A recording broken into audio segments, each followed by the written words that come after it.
Então tá entrando. Salve, salve, everybody, tudo. Estamos aqui de volta no Grande Comunicação e Poder, o nosso programa que discute comunicação de todas as formas, de todos os lados, né, a cada 15 dias no canal Iaras e Pagus, um programa que é produzido pelo Programa de Comunicação de pós-graduação em comunicação da Universidade Federal de Mato Grosso, né, levado ao ar pelo canal Iaras e Pagus, em cooperação com os jornalistas livres, com a Casa Flutuante Editora e uma par de colegas que estão aí também retransmitindo a gente. Então vamos dizer boa noite a todos vocês, boa noite ao grande Israel, boa noite ao Wagner, boa noite ao Anderson. E hoje a gente vai falar de jornalismo e periferia e vamos discutir assuntos muito interessantes. Pega lá, Israel, toca que eu vou jogar isso aqui numas outras redes enquanto vocês falam. Tá, fechado. Obrigado, Vinícius. Eu vou fazer minha abertura de sempre, que é com agradecimento. Quero sempre agradecer a Iaras e Pagus pelo espaço, através do Roberto, saudoso aí, nosso querido Ponciano.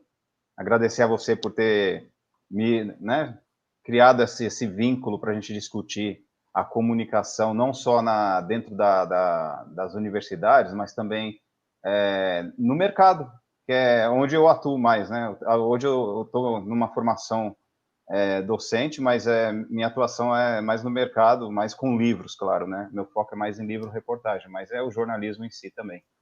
Eu quero agradecer também a presença do Wagner de Alencar, e a gente convidou ele para falar um pouco aqui da experiência também dele na agência Mural, e do Anderson Moraes, que é jornalista também, e falar um pouco também da sua experiência com o jornal Empoderado. Agradecer aos jornalistas livres que sempre retransmitem aí a nossa live de quinta-feira, quinzenal de quinta-feira, e ao FMT, e, claro, a nossa audiência, que o pessoal sempre está aí comentando, trazendo novos questionamentos, até mesmo de outras lives anteriores aí que a gente fez, outros assuntos, o pessoal traz, às vezes, para algum assunto que ficou em aberto, que não ficou muito bem resolvido, eles trazem aqui, a gente acaba discutindo também, né? E antes de devolver para você, talvez, eu quero deixar uma pergunta aqui já para os nossos convidados, agradecer a presença deles aí, do Wagner e do Anderson. E eu vou começar com uma pergunta muito leve, bem leve mesmo. Por que a cor laranja no site de vocês? Tem algum significado a cor laranja? E eu falei que era leve. E a outra é um pouco mais séria. Nós podemos dizer que vocês trabalham mais com jornalismo comunitário, jornalismo periférico, ou é somente jornalismo? É um gênero essa abordagem das periferias? E é lógico, eu sou formado em jornalismo, eu sei que tem a grade de jornalismo comunitário na faculdade, mas eu quero saber se é exatamente isso ou difere um pouco disso que a gente vê dentro do âmbito das universidades. Eu vou devolver a palavra para o Vinícius, ele talvez encadeie quem de vocês queira falar primeiro aí, e agradeço novamente a presença e vamos começar a bater esse papo. Vinícius? É isso aí, eu acho que a gente pode deixar os nossos convidados se apresentarem, né? Dizer a que eles vieram, por que estão aqui, por que isso é importante, o que eles fazem da vida, e aí a gente já começa a discutir, e está aberto também aqui nos nossos comentários, né? Quem quiser mandar pergunta, pode mandar. O Anderson é nosso colega lá no Jornalistas Livres também, né? O Wagner é uma pessoa que está atuante tanto na academia como no jornalismo, nas periferias, dentro da agência Mural. Então, conta aí pra gente, vamos começar com o Wagner, né, que o Israel já apresentou, e vamos começar com ele, então, contando o que é a agência Mural, como é que vocês funcionam, né, e como é que você está vendo essa questão. Logo depois, o Anderson pode pegar essa bola e tocar também. Manda lá, Wagner. Bora lá. Boa noite. Quero agradecer o convite do Israel e do Vinícius para trocar aqui essa bola e falar um pouco, ou muito, né, do trabalho da Mural ao longo desses 10 anos. Eu sou um dos cofundadores, né, da Mural. Hoje eu atuo mais como diretor de jornalismo, cuidando mais dos produtos jornalísticos que a gente tem criado ao longo desses anos. Mas a minha história com a Mural começa quando eu morava em Paraisópolis, né, que é uma das maiores favelas aqui de São Paulo. Morei lá por muito tempo, minha família, familiares e amigos continuam morando lá. E eu me tornei um correspondente da agência Mural, né? Hoje o nosso funcionamento é a partir de uma rede de correspondentes locais, né, que são jornalistas que moram nas periferias da região metropolitana de São Paulo, e desde novembro do ano passado em Salvador, quando a gente principiou aí essa experiência de criar um braço da Mural em outra região, para além aqui da Grande São Paulo. O laranja, Israel, a gente tem uma alusão às casas, né? Eu acho que é isso, né? Quem é de Quebrada, né, tá muito acostumado às casas com os blocos aparentes e tudo mais. A gente queria trazer um pouco dessa identidade, sem ser o estereótipo, o clichê que a gente vê de um monte de casinha empilhada né, que remete à favela. Então a gente trouxe um pouco desse laranja para remeter, digamos, a essa identidade, e foi unindo a esses pontos, né, que estão no nosso logo. Essa questão sobre nomenclatura, né, é algo que sempre suscitou um debate muito grande aqui para a gente, sobretudo para a galera da academia que tem estudado jornalismo independente, jornalismo das periferias, jornalismo comunitário, enfim, esse bojo aí dessa tentativa de nomenclaturas. Quando a gente lançou o blog na Folha... Ou de definir um gênero, né? Ou para definir como gênero também, né? Exatamente. Quando a gente nasceu, que foi no blog Mural na Folha de São Paulo, a descrição estava blog dos correspondentes comunitários de São Paulo. Ok, era o que fazíamos, todo mundo nas periferias. Só que hoje a gente entende que a gente tem um pano de fundo de atuação, que são as periferias. Mas o que a gente faz é jornalismo, um jornalismo de qualidade, né? Um jornalismo, eu tenho ouvido muito aí uma classificação que é jornalismo das periferias. Pode ser, pode ser. É um jornalismo comunitário? Porque a gente está nas comunidades, a gente está nas favelas, estamos nas periferias. Mas a gente tenta desamarrar desses títulos porque a gente sabe que ainda, infelizmente, ou estiveram mais, eles estão muito atrelados a um jornalismo que não é profissional, né? Quando, na verdade, é um jornalismo profissional, porque a gente, né, em muitos coletivos, iniciativas independentes, usam das técnicas jornalísticas para isso. Hoje a gente fala que a gente faz jornalismo a partir e para as periferias, mas ao longo da nossa história, lá no começo, era jornalismo comunitário, tá tudo certo. Hoje a gente tenta desvencilhar aí dessas nomenclaturas, né? É isso, é uma história de 10 anos cobrindo as periferias de São Paulo, tentando colocar as periferias de São Paulo no fluxo da notícia, é isso que a gente quer. Então, a galera pergunta para a gente, o que vocês cobrem de tudo? A gente cobre quase tudo, é mais fácil falar o que não cobre, que é segurança pública, né? Porque é isso, as favelas, as periferias ainda são veiculadas por essa ótica, e porque também já tem iniciativas de jornalismo independente que fazem um bom trabalho, né, no campo da segurança, que a Ponte, por exemplo, faz um trabalho formidável em relação a isso, e também porque, como temos correspondentes locais, imagina se fôssemos cobrir segurança pública, né? Tem uma questão mesmo de segurança dos próprios correspondentes. Então, a gente não toca nesses temas, né? E mesmo se fôssemos tocar, se isso fizesse parte da nossa linha editorial, a gente não ia fazer. E também pautas que têm uma pegada de assistencialismo, né? A gente não vai, por exemplo, falar sobre a iniciativa de uma marca de sabão em pó que vai para a favela e vai fazer uma ação. A gente vai falar das iniciativas que nascem dentro da quebrada para a quebrada. Então, essa, a gente tem uma linha editorial muito clara, que é essa, de não falar sobre essas duas pautas. O resto, estamos aí cobrindo cultura, política, né, eleições, enfim, economia, todas as outras pautas, porque são pautas que fazem parte do cotidiano das periferias. Anderson? Que o Wagner terminou aí, né, Wagner? Oi, eu sou o Anderson, concordo com algumas coisas, mas ao mesmo tempo com o Wagner. Eu sou o Anderson do Jornal Empoderado, sou também de outros coletivos, dos jornalistas livres também, sou recém-possado na diretoria do Barão de Itararé, sou do Movimento Negro Unificado e da Frente Nacional Antirracista também.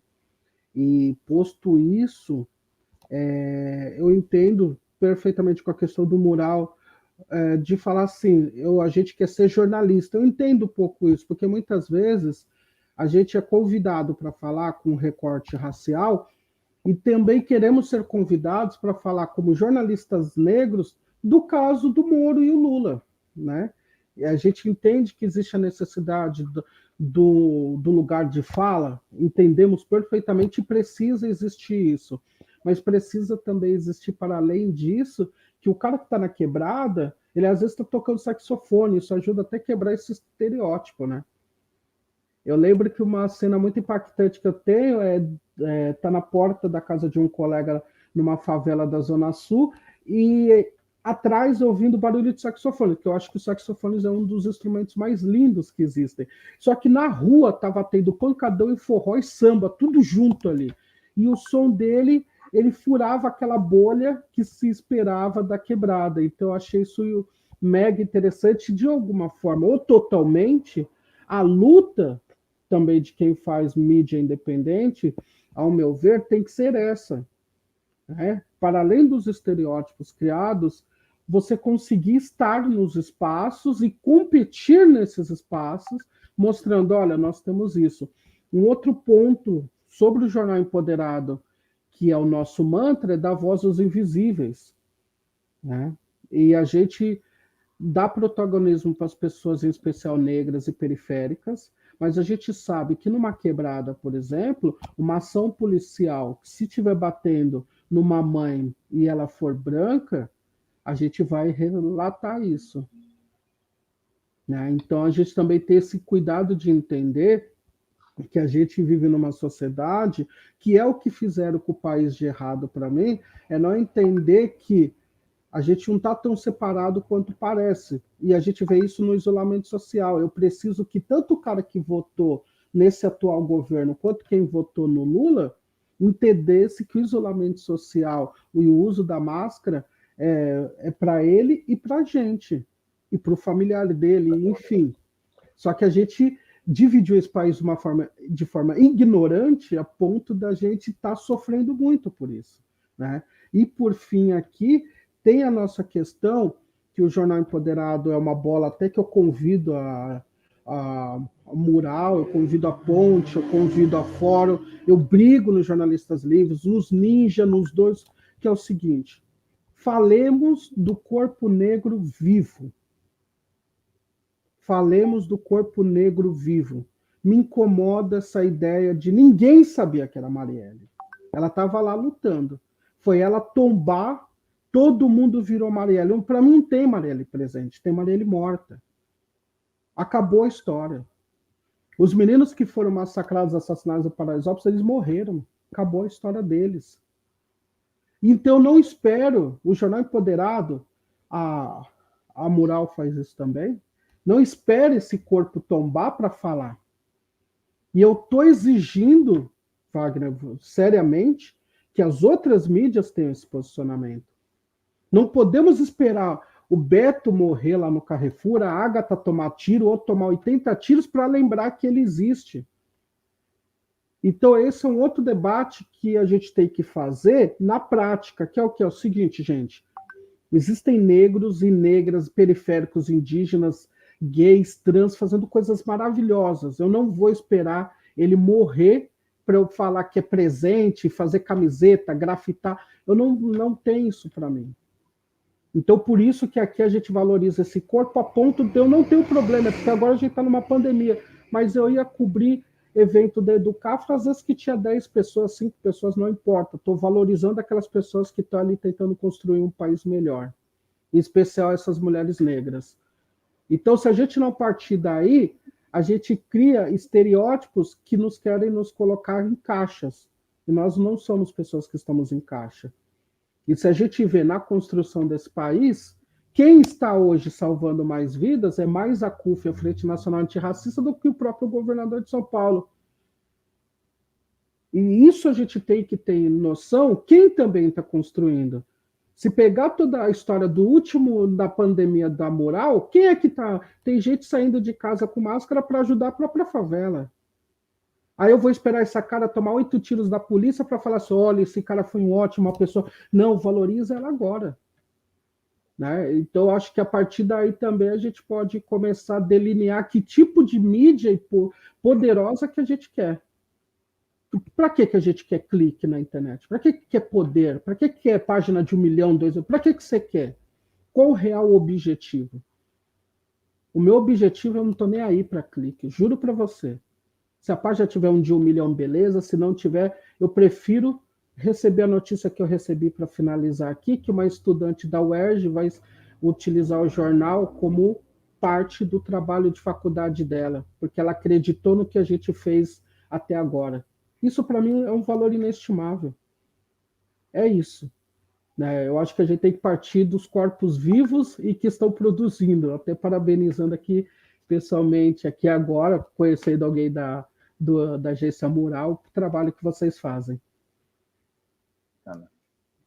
Não, é isso aí, Anderson. Você está cobertíssimo de razão, né? E eu vou um pouco mais além disso. Né? Não sei quem é a pessoa que está fazendo o trabalho sobre vocês, né? Sobre o Jornal Empoderado, mas eu com a Maria Eugênia, a gente trabalhou vários anos com as Mães de Maio, né? Que é aquele grupo da Débora Silva, não, que foi formado, e eu espero, né, a gente estava até conversando com Israel, conversando com o Zibord, que é o pessoal que está ajudando a gente a tocar esse programa, para o mês que vem, vai fazer 15 anos da assim chamada Primeira Guerra do PCC, né, em que a polícia de São Paulo saiu matando geral, matou mais de 500 pessoas, a maioria, claro, pretos e pobres, né, e periféricos, o famoso PPP, e a gente trabalhou muito junto, e ela falava assim, eu estou cansada, né, de vir aqui, ela falou assim, eu não vou mais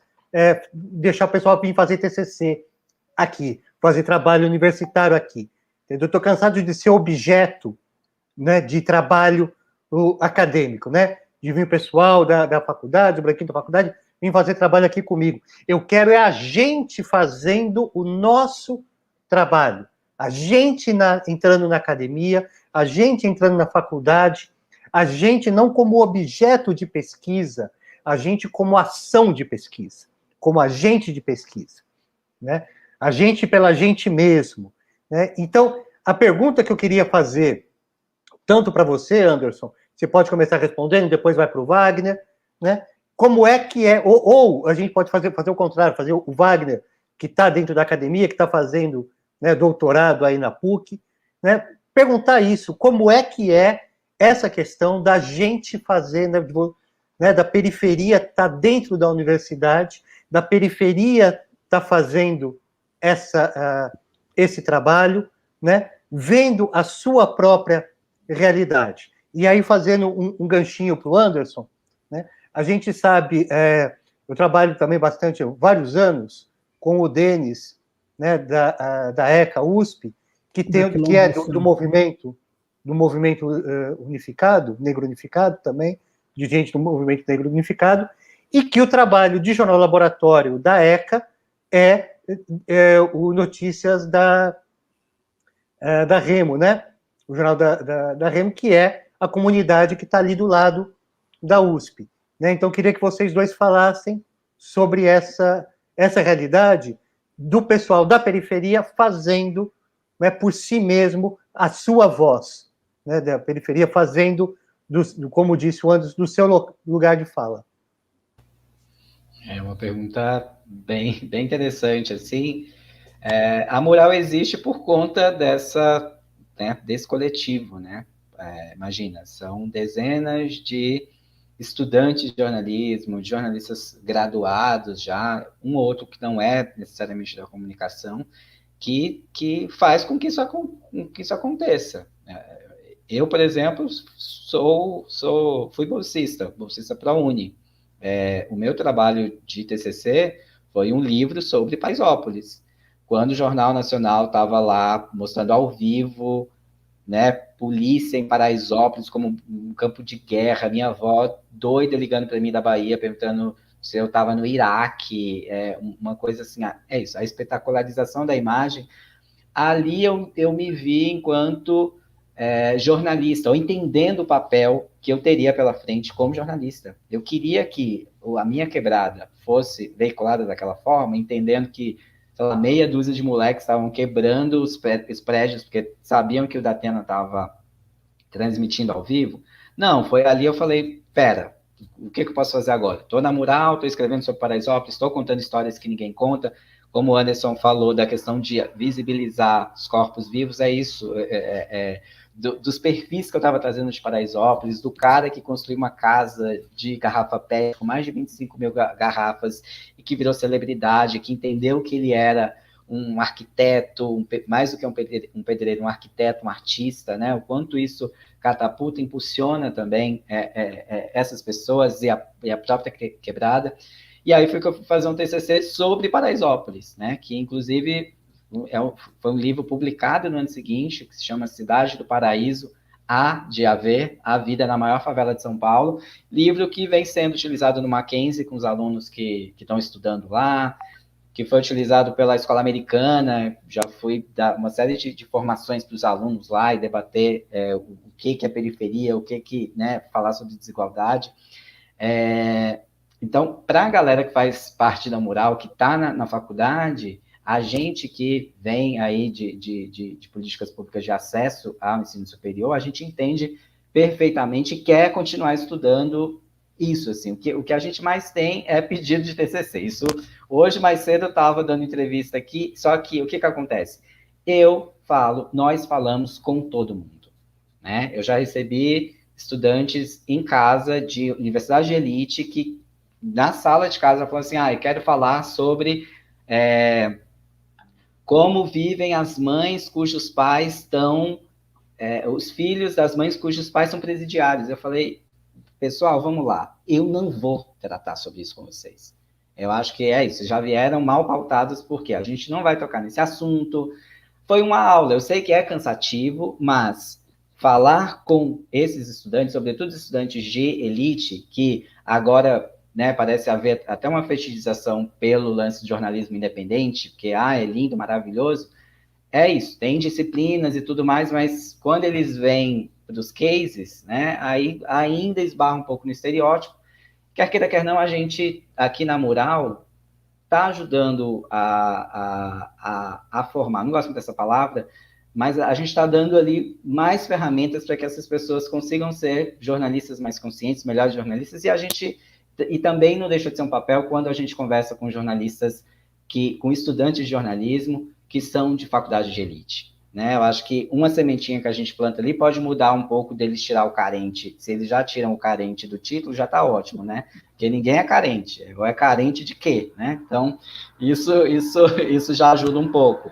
Então, é isso. A gente tem visto muito mais estudantes na universidade, isso é muito bom, estudantes pensando e pesquisando temas que são importantes para todos nós. Assim. O que a gente quer é que a galera que passa pela Mural e os estudantes de jornalismo que venham falar com a gente cheguem aí nas grandes mídias e vão plantando essas sementinhas. É isso, o Mural por si só não basta, né? O Jornal Empoderado por si só não basta, eu acho que a gente precisa semear, assim, a gente vem fazendo muito bem o nosso papel, mas é isso, nesse pé na academia eu faço educação, eu nem estudo jornalismo para poder, né, separar um pouquinho, porque é isso, a gente está com o corpo inteiro nesse jornalismo no dia a dia e falando das periferias, que eu falei, pera, eu vou estudar educação, vou falar sobre fracasso escolar, uma pesquisa histórica, então até um pouco para não ficar 100%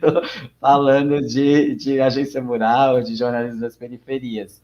Então é isso, a gente tem que ter esse lance educativo também, para a gente isso tem um papel muito fundamental, assim, porque todos nós fomos estudantes, a gente já sofreu muito para tentar entrevistar a galera que, pera, quem são vocês, né? Então, pera aí, estudante pobre, não vai.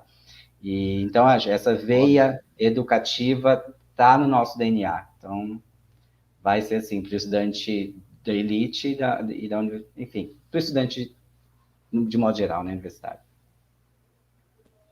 É isso. Aqui, como é uma grande conversa aqui de bate-bola entre amigos, é o seguinte, funciona assim. Primeiro que eu vou começar pelo fim do que o Wagner falou, que é o seguinte, deveria todo jornalista, como algumas outras profissões, ter direito à terapia de graça. Começa por aqui. Deveria ter terapia de graça. Porque a gente é obrigado a lidar. Ele resolve esse problema indo para a educação. Ele está louco, porque na educação o pessoal está mandando voltar para as aulas sem vacina, sem estrutura nenhuma. Então, eu que tenho companheira da educação, familiar da educação, não é lá na educação que eu vou buscar a minha paz. Lá eu vou chorar junto. Vou no Netflix. Vou no... O que acontece é o seguinte, é por aí. Eu entendo que a fala da Débora, a querida Débora, eu entendo perfeitamente. Por quê? Ela é um movimento social que ela está na luta diária. Lélia Gonzalez já falava isso lá atrás. Não nos faça só de motivo de pesquisa, mas num que contexto eu imagino isso? Que é um contexto de, tá, beleza, vem aqui na prática comigo, vem pegar caixa, vem fazer plenária, vem pôr fogo no pneu. Eu entendo perfeitamente isso. Isso tem que existir, faz parte do jogo. Só que eu penso voltando na questão de visibilidade. Se não falarem na Academia da Mural e do Jornal Empoderado, eles vão falar do Jornal Nacional, entendeu? Uhum. A questão é essa, é tensionamento de poder e força aqui também. A gente está fazendo política também, no final das contas. Porque se eu não falo lá da mídia ninja, do mural, do trabalho da Fórum, da Carta Capital, não há problema. Vai ter um professor que vai chegar e falar assim, a gente vai fazer agora um programa, só porque eu sei que vocês adoram esse programa, eu vou pôr aqui. Vamos falar do Mahatma Connect. Entendeu? Desculpa, eu podia deixar passar. Entendeu? Então é isso. Se a gente não fala, a gente também tem que ver, Vinícius, que eu imagino que a gente está num período, é guerra, palavra. É a guerra política, é a guerra de sobrevivência. Se esse rapaz, mesmo por fetichismo, ele quer conhecer a moral, eu prefiro que ele queira, por fetichismo, conhecer a moral. O que difere é quem vai falar na moral. Eu acho que é aí que é o truque. Trazer uma pessoa qualificada que ponha os pingos nos is, como o Wagner falou, essa é a questão. O que não pode também é uma pessoa que vai falar em nome de um jornalismo independente, porque quando eu falo em nome do Jornal Empoderado também, Vinícius, eu estou falando em nome do Alma Preta, do Mundo Negro, do Gueledés. Você está entendendo o tamanho da questão que eu vejo? Quando eu falo de jornalismo independente, eu estou falando do pessoal do Barão de Tararé, as pessoas que estão em volta dele, eu estou falando da moral, estou falando dos ninjas. Então, quem tem que falar é quem tem essa visão pró-direitos humanos e responsabilidade social também. Porque o Brasil virou um balaio de gato que o juiz lá de Curitiba fez o que fez no país. E foi a única vez na história, falando de comunicação, que sem a peça, eu não sou do direito, vou me limitar à minha ignorância, mas sem terminar o processo jurídico de um ex-presidente, não é com todo respeito de qualquer pessoa, é de um ex-presidente, ele já tinha 2, 3 livros lançados e falou que prendeu Al Capone. E deram o microfone para ele. Ele pegou conversa individual de presidente com ex-presidente e colocou na principal emissora da América Latina, mano. E aí eu quero que esse aluno ouça quem? Entendeu? Voltamos no início. Eu quero que ele ouça o Vargas ou que ele ouça o cara que defende esse tipo de postura. Então, eu acho que é um tensionamento de poder. Eu acho que entendo, mas eu entendo por um outro aspecto, não ser motivo. Eu acho que assim, temos que estar na universidade, temos que estar ocupando todos os espaços, mas eu acredito que nós precisamos tensionar esse poder aí também.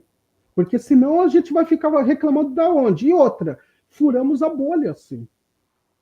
Quantos alunos lá, amigos dele, professor, ele fala assim, poxa, eu nem conhecia direito essa... Gente, para fechar, temos que, dessa parte, temos que entender que as pessoas, a gente tem um número na mídia social que é uma bolha também. Se a gente não fura essas bolhas, se não está no território de alguma forma, a gente perde essas narrativas que a gente perdeu. Muito do que aconteceu de 2016 para cá é porque a gente não tinha narrativa força. Eu não sei se vocês concordam com isso. A gente perdeu a força de narrativa. Quando a gente acordou, tinha 1 milhão de gente com camisa da seleção brasileira, independente deles saberem o que eles estavam fazendo ou não. E a mídia estava ali vendendo que aquilo era certo. Então, estar nesses espaços, para quando chegar, por exemplo, ano que vem, a gente vai disputar que narrativa. É o seguinte, lembra que você falou comigo? Olha, vem acompanhar o que a gente está fazendo para que quando chegar na hora de votar, por exemplo, você não faça do seu voto um Fla-Flu, um Corinthians e Palmeiras. Isso é coisa séria. Seu familiar morreu porque não teve vacina, porque alguém simplesmente resolveu não comprar vacina. Então, acho que é uma disputa de tensionamento, né? Eu vejo que eu acho que é muito maior a questão de você só falar. O falar é importantíssimo. Qualquer que seja a pessoa que nos procure, temos que falar, sim, sabendo com quem vai representar e falar é de suma importância. A gente já viu que não falar e não achar que o outro, é o outro. Não tem esse papo de ser de direita, não, ter rico. Não, muito pelo contrário. O cara da Fiesp quer vir conversar e conhecer comunicação comunitária, o cara da faculdade caríssima ali, vamos conversar. Acho mais importante, até porque quem está no nosso campo já sabe, velho. Ou se não sabe, a gente aí tem um problema. Mas é mais individual dele do que nosso. É isso, acho que é mais ou menos por aí. Ô Vinícius, você quer dar uma olhada aí nas perguntas, se chegou alguma pergunta aí da audiência, ou eu posso mandar uma aqui para eles que eu tenho? Chegou uma aqui. Vinícius, mande um abraço para o Bruno, que falou aqui que é saxofonista. Já ouviu assim, eu botei aqui na telinha, né? A Manu está perguntando, a produção de jornalismo comunitário e periférico passa também por pensar formatos e linguagens que cheguem a mais pessoas? Né? Como é que vocês pensam, né, aí a produção do jornalismo comunitário? Vocês estão replicando o que a Globo faz? Estão tentando competir com uma Manhattan Connection? Ou vocês estão fazendo alguma coisa que tem um formato, que tem uma cara, que tem uma linguagem diferente? Como é que isso funciona? Eu até adiciono aí, se vocês fazem uso também das redes sociais, claro, né? A gente tem aí Instagram, TikTok, Facebook ainda, né? Então, já está começando a ficar decrépito o Facebook, mas ainda tem bastante audiência, YouTube, enfim, essas outras mídias também. Aí, só para completar. Uma ótima pergunta, porque pensar na audiência é pensar em como o conteúdo é produzido. Imagina, mural é um nativo digital. A gente, no Brasil, as pessoas não têm acesso à internet, ou têm acesso e é muito limitado. E aí? Como é que a gente vai pedir? Leia aqui no site uma matéria gigantesca, que vai consumir todos os poucos dados que elas têm. A gente está vendo aqui o reflexo disso na educação, né? Milhões de estudantes que não estão sem estudar porque não têm acesso à internet. Então, mas a gente nasce na internet. E aí? Então, no passado, a gente começou a ter projetos offline. Então, criamos o Mural nas escolas. Vamos para a escola conversar com a meninada. Aqui, ó. Maravilhoso, Minas da Várzea. Foi nossa primeira revista em quadrinhos. Eu tenho, hein? Eu tenho essa edição, hein? E aí a gente começou a ter iniciativas offline para falar, olha, existimos. Então, a gente ia para as escolas falar com jovens, existimos, vocês podem acessar o site da Mural para até descontaminar do jornalismo policialesco que você consome todos os dias, né? Foi até bacana, porque a gente criou involuntariamente uma metodologia, né? Antes a gente só ia chegar, olha, existimos. Depois a gente fez uma espécie de formação, que a gente chegava para os jovens, periferia em uma palavra, agora. Aí eu anotava na lousa, todo mundo. Pobreza, tráfico, guerra, tragédia, miséria. Guardei tudo isso, aí eles foram analisar jornal, viram que é aquilo que o jornal está mostrando que é pobreza. Falaram, Wagner, aqui não tem nada. Mas não falar nada significa muito, porque eles estão dizendo que essas regiões são invisibilizadas. Mostrava o trabalho da Mural, contava as histórias dos corpos vivos, a nossa cobertura. No final, eu retomava a pergunta: o que periferia é uma palavra? E aí vinha empoderamento, pessoa, não indivíduo, vida, superação, enfim. Então, isso tinha um impacto muito grande, né?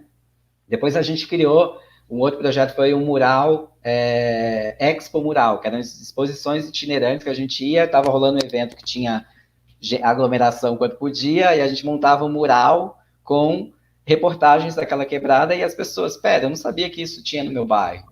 Aí falou, nossa, você escreve sobre a minha região, então a gente estabelecia esse tipo de contato. A gente parou com isso porque demandava tempo, trabalho e tudo mais, e hoje no ano passado, por exemplo, a gente criou o Em Quarentena, que foi um podcast pensado exclusivamente para o WhatsApp, que é onde as pessoas estão e é onde as pessoas mais compartilham fake news. E foi sensacional, né? Como o Anderson estava contando aí do caso da menina que quer estudar o Jornal Empoderado, a gente, muitos impactos do tipo, professor que estava usando o material em aula, pessoas idosas que estavam agradecendo porque tinham dificuldade com leitura, e esse tipo de impacto que a gente quer com o nosso trabalho. Então, a gente constantemente vem pensando nesses formatos que sejam mais acessíveis, né? E, sobretudo, nas redes sociais, pensar como a gente vai criar informação em ilustração, em quadrinhos, né?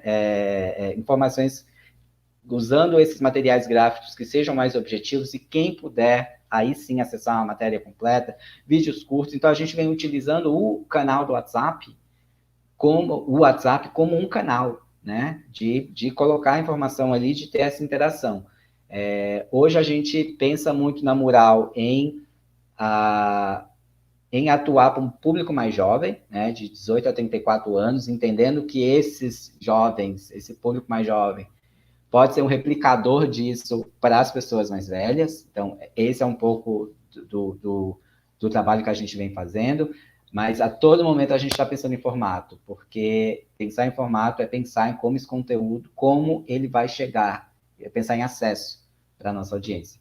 É isso. Só antes do Anderson pegar, né, dar só um toquezinho. Aqui na UFMT, no programa de pós-graduação em comunicação, a gente tem um projeto, né, de extensão. Eu participei desse projeto ano passado. Agora, como comecei com Comunicação em Poder, eu saí desse projeto, mas os colegas continuam. A professora André, o professor Luan, o pessoal continua tocando esse projeto chamado AudioZap Povos da Terra, que são notícias sobre Covid-19 em 5 línguas indígenas, para passar de zap para zap das aldeias indígenas.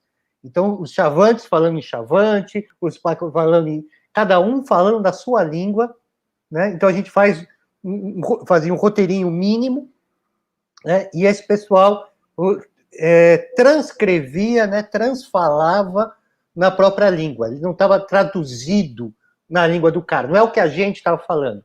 É ele entendendo qual é o conceito sobre máscara, sobre álcool gel, sobre transmissão, sobre isolamento, né? Sobre essas coisas. A gente pegava lá um especialista dando um conceito e eles entendendo esse conceito e formando, refazendo esse conceito na língua deles, né? Em 5 línguas diferentes, passando de... Vai ser objeto de TCC aí para muita gente para falar. Mas por quê?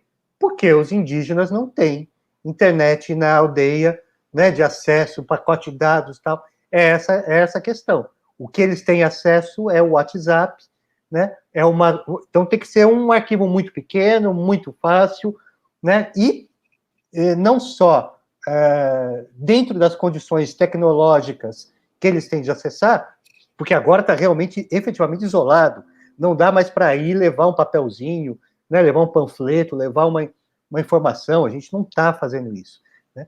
Então, assim, tanto acessível tecnologicamente, como linguisticamente, culturalmente, que era impossível fazer se não fosse a parceria, né, desse pessoal dentro das aldeias, né? Então, e a gente tem uma doutora, uma das primeiras doutoras indígenas, também em comunicação, estava à frente desse projeto, né, porque fundamental. Não era eu, não era outro, não índio, não indígena que ia fazer esse trabalho. Mas vai aí, Anderson. Bacana. Eu queria voltar para depois falar de um convite que eu acho que a gente tem que aproveitar os momentos também, as boas pessoas, para a gente repensar esse modelo de país aqui. Mas antes de falar sobre eu vou voltar lá. Quando na pergunta dela, se a gente fica só sendo pautado para a grande mídia, eu entendo perfeitamente, mas só que tem uma única questão, né, com a nome da Emanuele, é o seguinte, é dinheiro. Eu não posso imaginar que eu vou pautar a Rede Globo pensando no capital financeiro que ela tem. O que quer dizer isso na prática? Vou falar pela minha realidade, tá? A minha realidade é o seguinte: eu tinha investigações do caso Marielle no Rio de Janeiro, eu sou de São Paulo, falaram que sumiram por algumas provas do caso da Marielle. Aí, o que eu queria? Pegar uma repórter nossa para ir até o Rio, saber o que aconteceu. Só que não tinha condições de bancar para que essa menina saísse daqui e lá para o Rio de Janeiro. A Globo faz isso, ela tem. E outra, não é porque a pessoa está no Rio que ela pode fazer isso, porque às vezes ela mora do outro lado da cidade. Então, infelizmente, também a questão dessa disputa de narrativa, ela passa pelo capital financeiro, na maior das vezes. Então, não é por má vontade. A gente não vai lá conversar com a Organização Mundial de Saúde para fazer um recorte racial porque não quer. Ah, mas tem a mídia social. Mas a gente sabe que o cara tem uma caixa de e-mail lotada. E se ele convidar, eu falo assim, olha, eu tenho aqui uma coletiva que eu vou dar e ela vai ser presencial, e aí? Tem toda uma logística, toda uma demanda. A gente é jornalista e a gente está fazendo, editando matéria, fazendo compra para a família, muitas das vezes. Como que a gente lida com isso? Né? Quem tem condições financeiras, vai que vai, entendeu? Vai lá, consegue pagar, consegue criar uma estrutura, porque não dá para pautar sem eu estar em alguns territórios. Como que eu vou pautar o Brasília sem estar em Brasília, que é onde as coisas acontecem? Como que eu vou... mas hoje tem... Mas a gente tem que entender também que algumas dinâmicas ainda persistem, né? E tem estruturas também. O que nós podemos fazer, que eu já vou entrar, aproveitando que o Wagner voltou, para mim é o seguinte: nós temos que pensar estratégias em conjunto, de forma real. Eu vou ser muito sincero. Se o Wagner permitir, eu vou levar essa ideia para dentro do Jornal Empoderado. E vou além. Aproveitando o Barão Itararé, que é uma grande casa nossa, nós poderíamos pensar em reuniões e estratégias de comunicação em conjunto. Passou da hora disso. Passou dessa hora. Passou da hora da gente... acabei de ver uma ideia que eu achei genial aqui. Os ninja têm uma ideia que funciona no Instagram. Olha, porque também, quando a gente fala de dinheiro, né, Vinícius?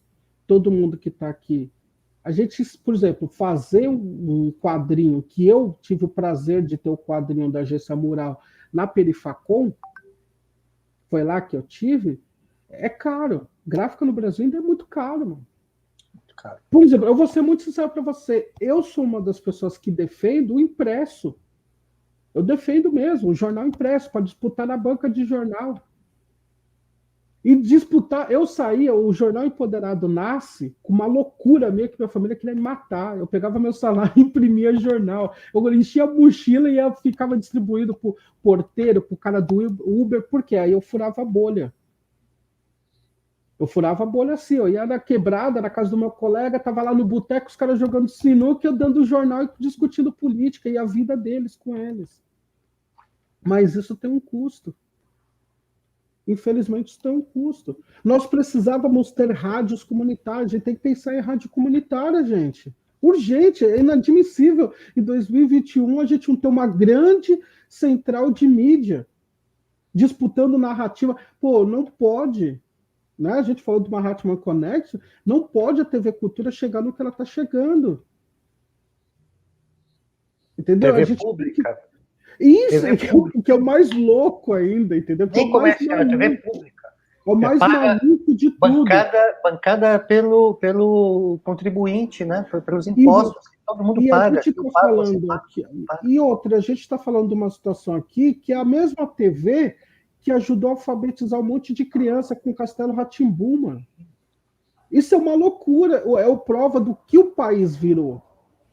É lógico, eu lembro que uma narrativa aqui, Wagner, que eu acho que você deve estar muito próximo disso, eu quero me irritar quando alguém de classe média, ainda mais classe média branca, eu falo mesmo, vira para mim e fala, a culpa desse cara tá aí no governo é porque os pobres periféricos votaram nele. Eu fico puto da vida, desculpa falar isso. Sabe por quê, gente? A gente tá falando de quem? De que periferia você está falando? Você vai lá nas favelas, você acha que o Guarujá é só gente rica. Quando você vai nas favelas, que você tem palafita, minha gente, o cara, ele quer saber de quem vai matar a fome dele, mano. Ele quer saber de quem tem uma proposta minimamente para dar esperança dele viver. Aí tem uma narrativa diária falando que aquele presidente que era a salvação é o corrupto, que o partido dele é o mais bandido do mundo. Aí chega um outro e fala que é militar, que vai conseguir dar segurança, porque muita gente não sabe, né, Wagner? Mas, por exemplo, muita gente sai para trabalhar de manhã, às vezes é assaltado pelo Noia. Daí o cara vira e fala assim, mano, eu vou pegar e vou pôr polícia aí, vou te dar uma arma para você não ser mais assaltado. Essa retórica de esquerda, de olha, René Descartes, vamos falar do Platão, não tem Platão na quebrada, mas tem que a mulher. 2 mais 2, é o seguinte, eu saio para trabalhar, se o cara vier, eu tenho uma arma, dou um tiro nele. É certo, errado? Não estamos falando sobre isso, estamos falando sobre o quê? A narrativa que chega para as pessoas. Você vê lá fora Bolsonaro hoje, se ela falar isso, é porque na realidade dela, não tem a ver porque ela vota no partido AB, é porque ela está vendo o povo dela morrer. É prático as coisas. E é isso que é a narrativa que a gente tem que vender também para o nosso campo, que é muito difícil, eu percebo. Que a gente não vende a narrativa, porque a gente fala de um furar a bolha como se o outro que estivesse lá fosse um coitado. Outra coisa tem que morrer isso, mano. A gente tem que estar lá no território da aldeia para aprender com eles, mano. Você quer falar de aldeia? Então é o seguinte, você só vem aqui, senta e ouve.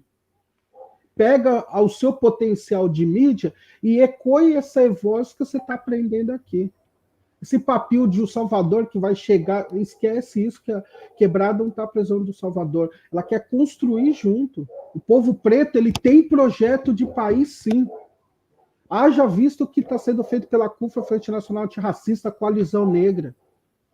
Você acha que, de verdade, eu acho que é lindo tudo isso, mas isso era obrigação do Estado, mano. O MST tem que fazer cozinha solidária para matar a fome dos seus, mano.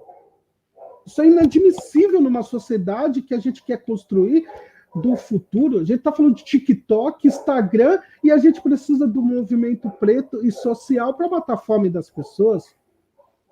E aí a gente precisa, voltando para fechar esse pedaço, reconstruir essa nossa comunicação de forma que a gente tenha sustentabilidade para conseguir fazer esse alcance.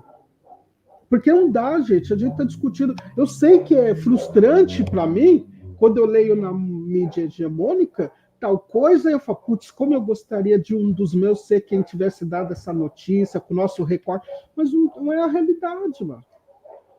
Não é a realidade.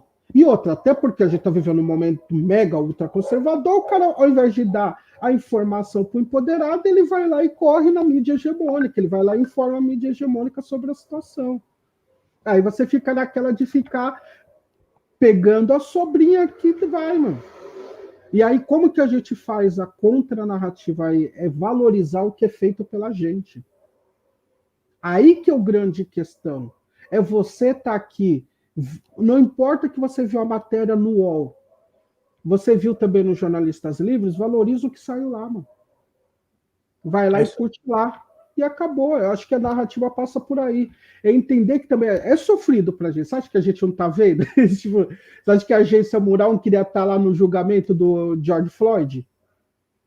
Não queria estar sentado lá e em loco falando o jornal empoderado? Claro que queria, mas o poder econômico é uma grande disputa também na comunicação, né? E principalmente na comunicação, né? Por isso que quando a gente fez, né, vamos fazer a boa e velha autocrítica, né?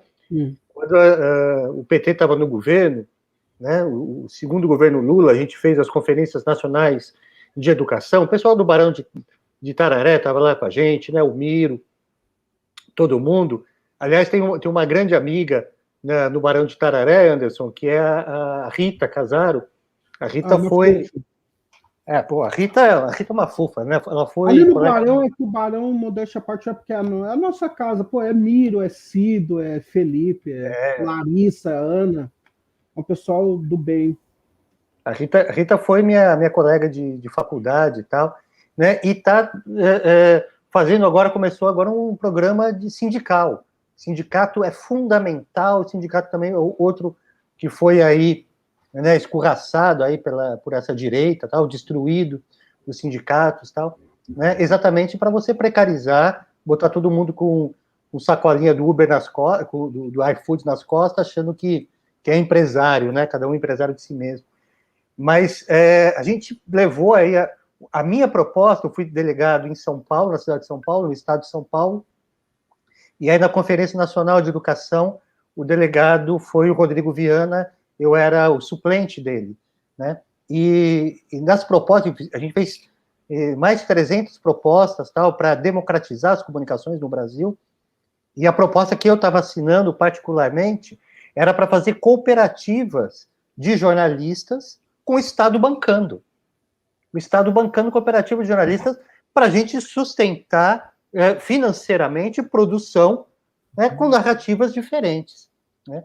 E não lembro se foi nessa época, né, mas, ou se foi antes disso, a gente fez um evento que estava ainda o Paulo Henrique Amorim, estava o Nassif, os caras, eu não vou lembrar agora se foi o Nassif ou se foi o Paulo Henrique Amorim, né, falando que não tinha negro, não tinha periférico dentro das universidades.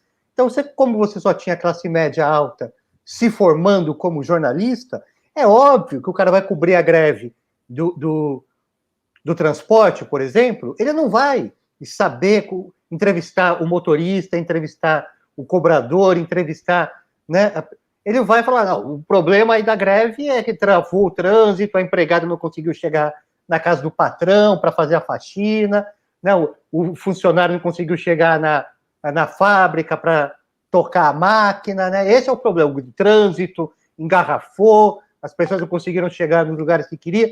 Esse é o problema. Não é o cobrador que está passando fome, não é o motorista que está sendo assaltado, não é o ônibus que não está chegando aonde o cara precisa para pegar. Por quê? Porque o cara nunca andou de ônibus, né? A hora que ele passou na faculdade, ele ganhou um carro do pai, ele nunca andou de ônibus. Como é que ele vai fazer isso? Então, e hoje a gente teve a notícia, agora há pouco, né, vazou mais um pedaço, né? Foi gravado sem saber que estava sendo gravado. O Paulo Guedes falou de novo que o grande problema do Brasil, o desastre que foi o FIES, é porque o filho do porteiro estava fazendo faculdade com o FIES, né? Então, essa exclusão, né? Eu queria que, de repente, vocês falassem um pouquinho, né, sobre essa perda histórica que foi o processo de comunicação, de democratização das comunicações, que não foi para frente a partir do primeiro governo da Dilma, e depois foi golpeado, acabado, né? Então, essa meia dúzia de famílias que continua dominando as comunicações, né? E a participação do povo preto, pobre, periférico, dentro das universidades, né? Seja ProUni, seja pública, universidade pública, seja FIES, né? O que falta que faz esse povo dentro da universidade? Vinícius, não quero te cortar não, tá? Não, eu tenho uma pergunta que eu acho que foi um gatilho ali, eu acho que o Sérgio Santos mandou uma pergunta falando sobre questões de patrocínio, aí também o Anderson estava falando sobre a questão do poder da grande mídia e de financiamento e de valores, e essa era uma das perguntas que eu tinha aqui, tanto para o Wagner quanto para o Anderson, que é exatamente sobre como manter em pé uma agência, como manter em pé um jornal. O Anderson até falou que ele começou imprimindo o jornal com dinheiro do bolso dele, distribuindo. Eu compartilho com vocês também essa loucura boa, né? Porque eu montei a minha editora também em 2016 com o que eu tinha no meu bolso. E fui para cima, e hoje eu tento sobreviver respirar por aparelhos através de um financiamento coletivo que o pessoal tem ajudado para manter algumas publicações, manter pelo menos o negócio vivo. E eu queria saber de vocês, assim, para o jovem jornalista que pensa em ir trabalhar com vocês, ou de repente colaborar com vocês, ou até mesmo desenvolver um veículo de comunicação, um grupo de mídia para falar sobre o seu bairro, sobre as questões ali que estão mais pertinentes a eles, as histórias de vida daquelas pessoas da sua comunidade, da sua região, do seu bairro, como manter esse negócio de pé? Como fazer captação de recursos financeiros para tocar isso para frente? Compartilha um pouquinho disso com a gente aí, até para que os jovens jornalistas ou quem tem alguma ideia de empreender na mídia assim, pegue essa experiência e utilize também, né, para poder tocar para frente aí sua ideia e contribuir ainda mais, né, para esses veículos que estão à margem aí, sair dessa narrativa da grande mídia, como o Anderson bem falou aí no discurso dele. Começar com você aí, Wagner, você mesmo. Essa é a pergunta que vale $1 milhão, né? Como manter a sustentabilidade? Imagina, né? A gente fez uma campanha de financiamento coletivo em 2017 ou 2018, salvo engano, para abrirmos para a gente tirar o CNPJ, que era isso, né? Já era uma história de 7 anos.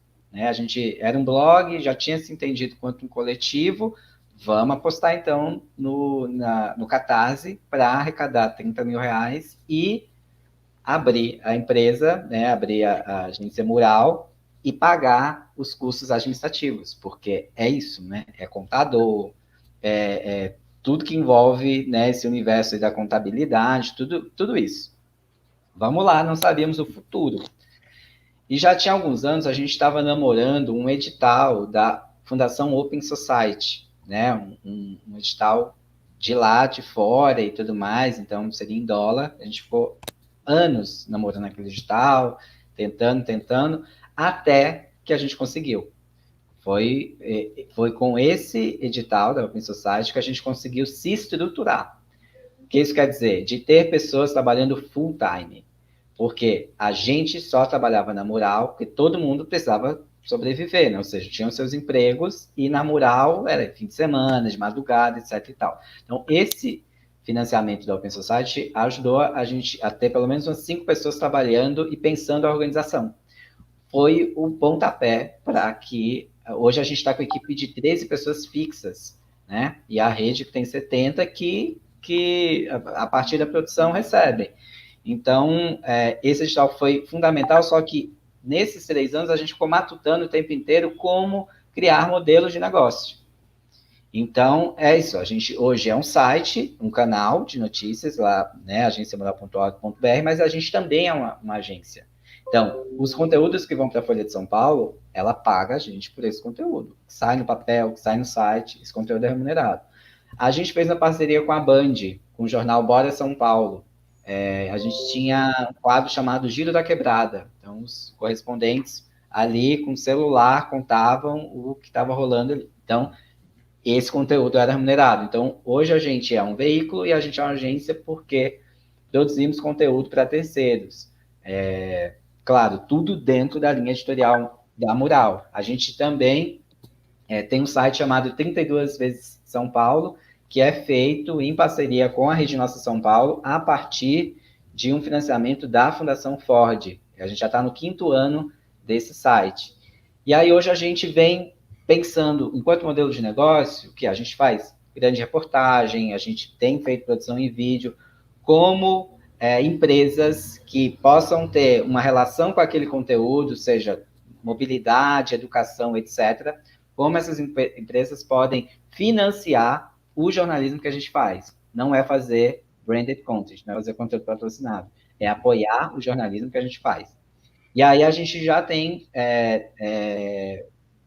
tido algumas conversas e pensado também nessas possibilidades. Já fizemos coisa, por exemplo, para o Sesc, né? Uma revista que falava sobre, que era no aniversário da cidade de São Paulo, e fizemos uma série de reportagens falando das periferias, né, no âmbito da cultura. Já fizemos também uma série de reportagens que uniam vídeo com texto para falar sobre esporte nas periferias. Então, a gente entende que esse é o modelo de negócio.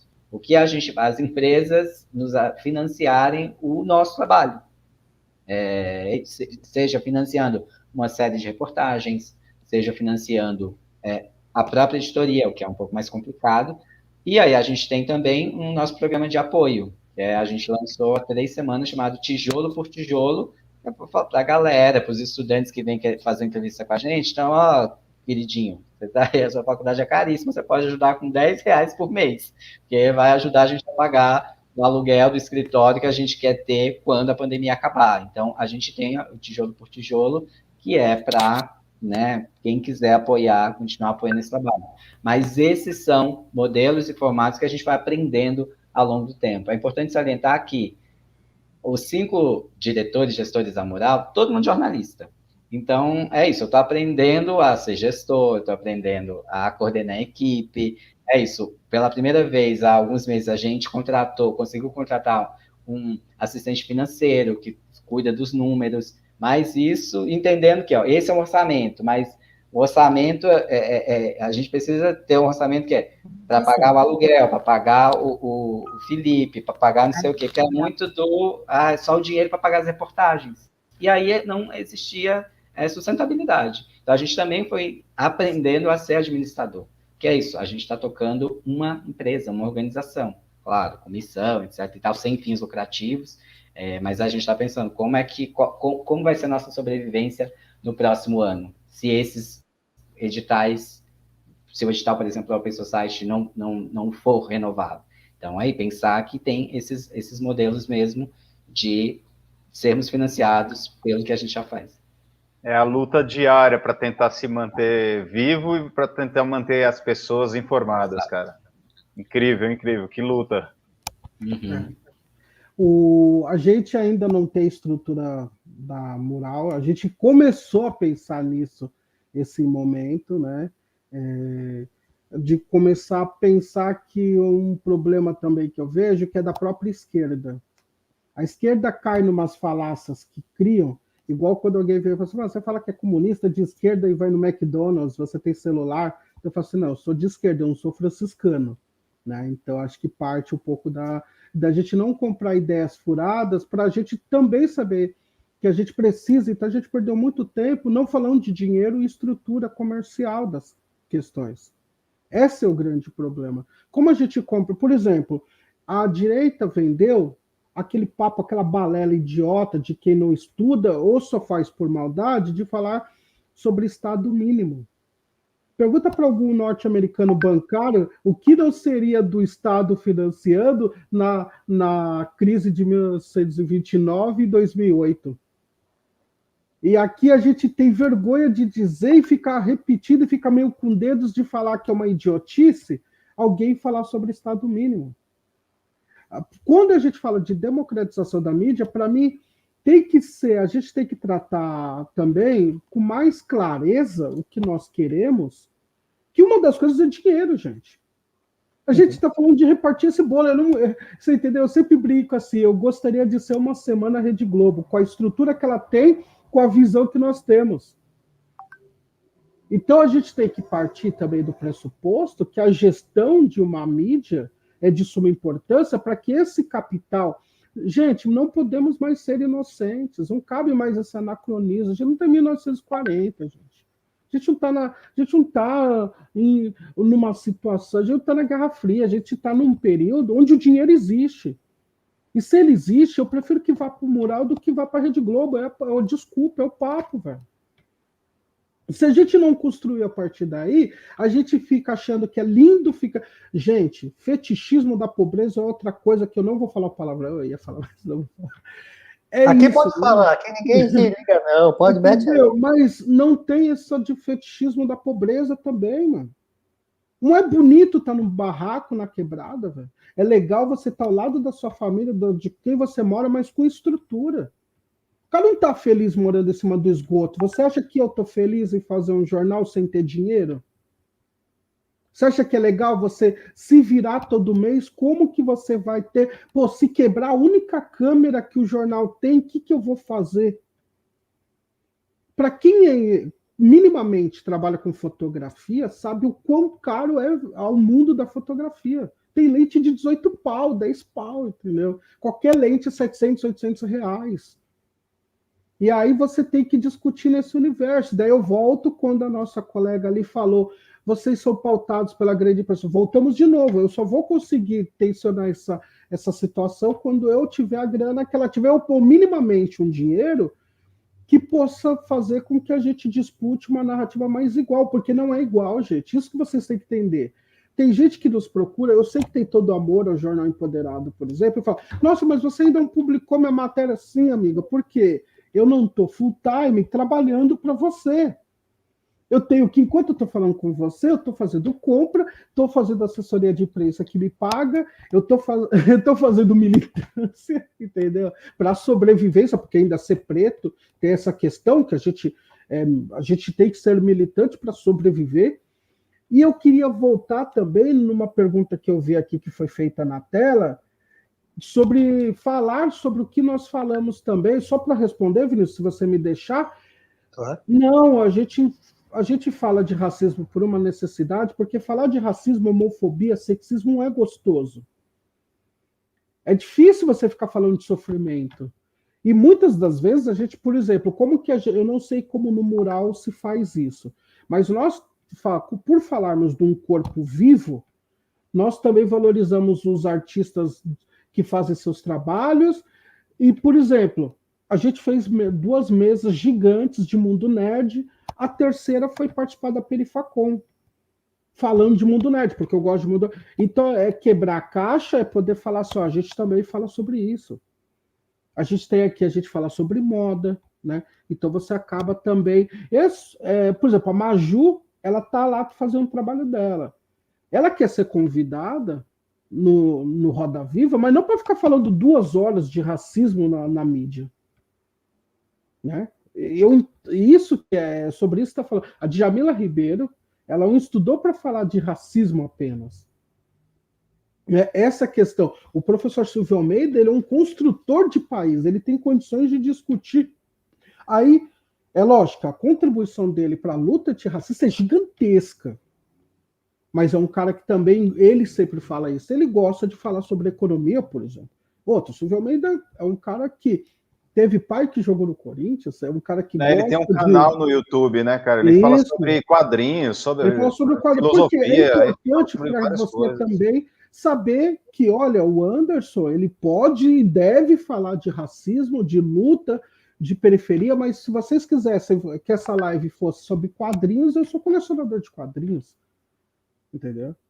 Então, eu acho que também passa por aí a gente entender que mídia é muito complexa, é muito mais do que vendem. E eu entendo o jogo da política, que é vender que a gente, por exemplo, a Mural só fica falando de pobre lá da periferia, é tentar também politicamente imputar na cabeça das pessoas, falar, eu não vou ver aquilo lá não, deve ser só tristeza, né? Eu vejo lá no Datena que só tem gente morrendo, eu não vou ficar lendo dessa gente aí também não. Aí outro fala de preto, deve vir com aquelas coisas só de macumba, e aí isso é também uma forma de proposital para que chegue nas pessoas. A gente também tem que entender isso. Você recortar, porque vamos jogar aqui. Quando alguém fala da Rede Globo, no dia a dia, alguém fica fazendo recorte do que ela fala? Fala assim, não, essa aqui é a Rede Globo, essa é a Folha, esse aqui é o Estadão. Quem é do ativismo pontua o que eles são, as diferenças. Veja isso, a carta pinta. Mas no senso comum, não tem recorte para eles. Eles são mídia. Ponto. Falei na Folha. Agora, quando vai falar no Jornal Empoderado, putz, mano, tem algum preto para falar lá, mano? Se não tiver, então não fala com eles, não, porque não, a gente tem que se posicionar também para isso, porque isso é uma disputa. Porque quando a gente for falar de dinheiro, o cara que vai, por exemplo, financiar uma mídia independente, como o Jornal Empoderado, ele tem que saber isso também. Que ele vai ter uma experiência sobre a luta antirracista dentro do Jornal Empoderado, mas se ele precisar fazer uma campanha do Dia das Mães, a gente sabe atingir mães pretas, mães indígenas, né? Mães trans, a gente sabe atingir a mãe, entendeu? Eu acho que até para discutir dinheiro, a gente tem que saber que a luta, é lógico que pôr a gente em caixa atrapalha até nisso. A gente não está em caixa, é igual falam para a mulher está onde ela quiser, a mesma coisa, nós como negros estamos onde quiser. Se você quiser aqui no Jornal Empoderado, porque aqui, por exemplo, Wagner, eu falo que eu ganho nas duas pontas, só para fechar. Quem é a matéria, o invisibilizado, né? E quem faz a matéria. Então, olha onde o truque aqui é o seguinte, se uma pessoa preta quiser falar de, por exemplo, de bentô, de marmita japonesa, ela pode, porque é uma pessoa preta mostrando conhecimento oriental. Se ela quiser falar de mundo nerd, eu estou falando de uma pessoa negra falando sobre um mundo que não era para ela estar, quebrando. Então, isso é a questão. E, por fim, eu não vou falar do Paulo Guedes, prometo, eu cansei. Até porque eu acho muito engraçado branco falar de cota, porque a Cismaria não veio por causa dos negros. Fica aí a dica. Tipo, meu povo não ganhou terra para vir aqui. Meu povo veio escravizado para trabalhar, né? Trabalhou igual cachorro. Por isso, quando eu vejo descendentes de europeus falando com muito orgulho do povo que veio aqui, eu falo, tudo bem, mas a gente tem que ter uma calma para falar disso, porque parece, né, que eles sofreram igual, né? Meu povo não veio aqui, não veio a passeio. Muitos ficaram na água, não conseguiram nem sair do navio para pisar em solo nacional. Já ficaram como comida de animal marinho ali, porque era o que eles eram um pedaço de alguma coisa que trouxeram seres ali que serviu para qualquer coisa. Então, quando eu vejo o Paulo Guedes falar, mas é porque cota, Fiesp, eu falo assim, vamos contar a história de todos os sobrenomes do Brasil. No dia que o Brasil se contar as histórias de todos os sobrenomes do Brasil, a gente volta a falar se Fies, cota, Minha Casa Minha Vida tem que ou não existir. Do contrário, é perder tempo. Até porque, primeiro, seu Paulo Guedes, agora eu vou falar para o senhor, gostaria que o senhor falasse de economia. O senhor só fala de política porque de economia o senhor não sabe como abaixar os juros a quase R$6. É isso. É isso aí. Vinícius, e só queria dar um toque, tem um WhatsApp de alguém aí vazando muito, mano. Dá um mute no áudio do WhatsApp aí. De quem será? Bobear é meu. Há um tempão aqui piscando. Não, piscando, bobear é meu. Tem como desativar só o áudio, aí ele fica trabalhando normal, mas aí... Só dar um toque aqui pro Anderson, que a gente vai fazer uma outra, Anderson, aqui sobre Mundo Nerd. Qualquer hora a gente vai falar aqui de Mundo Nerd, cara. Inclusive que eu tenho uma orientanda que está fazendo sobre quadrinhos, né, sobre reportagem em quadrinhos, e aí o Wagner também podia entrar nessa, que era bem legal, né? Desse trabalho que ele fez. Também tem uma outra menina que está, a Aline, que está como aluna especial aqui no PPG-Com, que está falando sobre futebol feminino, está fazendo uma pesquisa sobre futebol feminino lá na UFO, né, na sobre Federal de esportes eletrônicos também, hein? Então falando sobre esporte eletrônico e tal. Então a gente pode falar também, a Suzana me orientando aqui, é negra, tal, está fazendo uma pesquisa bastante interessante sobre jornalismo em quadrinhos, mas ela está pegando uma autora negra dos anos 40 nos Estados Unidos, que faz uns quadrinhos, cara, sensacionais, né? Então a gente pode falar de militância, questão aí, vai ter muito pano para manga aí, tá certo? Até esse é um campo. O próprio R. Crumb era um cara revolucionário que comunicava no momento. Imagina os Estados Unidos, o cara falando de sexo abertamente, falando dos problemas do país. Em 1960 era uma loucura, né? Ótimo. E isso é um fura-bolha. Voltando lá, falou alguma coisa sobre fura-bolha. Isso é um fura-bolha. Isso é um fura-bolha. Muito isso bem. Aí. Eu só queria pegar o gancho da fala do Anderson para comentar duas coisinhas aqui rápidas, né? Semana passada, os dois repórteres da Mural escreveram um artigo, está lá no blog da Folha, blog Mural, que se chama É Hora de Ouvir os Especialistas Vindos das Periferias. Porque o que acontece, né? A Mural virou quase que uma catapulta aí para grandes veículos contarem as histórias que a gente conta, né? E aí recebendo ligação de, você pode passar fonte, você pode passar fonte, você pode passar fonte. A gente estabeleceu uma política aqui de, se o entrevistado quiser, a gente passa o contato do jornalista para que o entrevistado entre em contato, né? A gente entende que, a depender da pauta, isso dar o nosso trabalho de mão beijada. Então, a gente estabeleceu um pouco dessa política. E aí, quando a gente fala de ouvir os especialistas, né, Anderson, é isso. O morador da periferia, ele só é fonte. Ele só é entrevistado para endossar ali, muitas vezes, colocar dentro de uma teoria que o jornalista já vem com a teoria pronta, né? Nunca ou raramente o morador da periferia é um especialista. Você não vê um cara que é um fisioterapeuta ou que é enfermeira, ele sempre é a fonte, ele sempre... Então, a gente, inclusive, tem já há um tempo, a gente vem tentando criar um banco de especialistas das periferias, né? É isso, a gente quer falar com o economista, é o economista da periferia, falar com a enfermeira da periferia, o médico da periferia, porque esses profissionais existem. E é como para os outros jornalistas, não, existe essa diferenciação, porque o morador ele só pode exemplificar uma tragédia, ele é a isca de uma tragédia anunciada, então, né, ele serve como esse exemplo. E o que a gente vem, e o nosso exercício muito é de sempre colocar o morador, enquanto morador e especialista também.